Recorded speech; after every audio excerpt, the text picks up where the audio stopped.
हनुमान जी का अर्जुन के रथ के ऊपर विराजमान होने के पीछे एक और कथा भी है। कथा के अनुसार वनवास के दौरान अर्जुन जी की भेंट हनुमान जी से हुई, जो एक बूढ़े वानर के रूप में थे। अर्जुन को अपनी धनुर्विद्या के ऊपर बहुत गर्व था। अर्जुन ने कहा, त्रेता युग में श्री राम को समुद्र पार करने के लिए पत्थरों के पुल की क्या जरूरत थी? अगर मैं वहां पर होता तो बाणों से ही एक मजबूत पुल बना देता। हनुमान जी ने कहा, बाणों का पुल मेरा वजन भी नहीं सह सकता। अर्जुन ने बाणों का पुल बनाया, लेकिन जैसे ही हनुमान जी ने उसके ऊपर पैर रखा तो पूरा पुल टूट गया। अर्जुन हार मानकर अग्नि समाधि लेने लगे। तभी भगवान श्री कृष्ण वहां पर प्रकट हुए। उनकी कृपा से अर्जुन ने दोबारा पुल बनाया और इस बार हनुमान जी के पैर रखने पर भी वह पुल नहीं टूटा।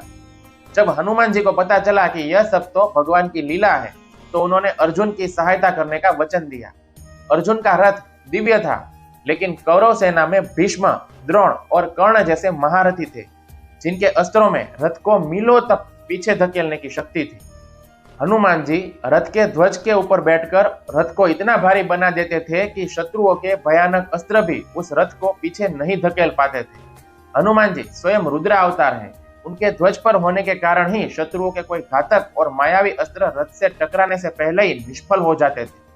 हनुमान जी को कपिध्वज के रूप में रथ के ऊपर देखकर ही कौरव सेना के आधे योद्धा भयभीत हो जाते थे।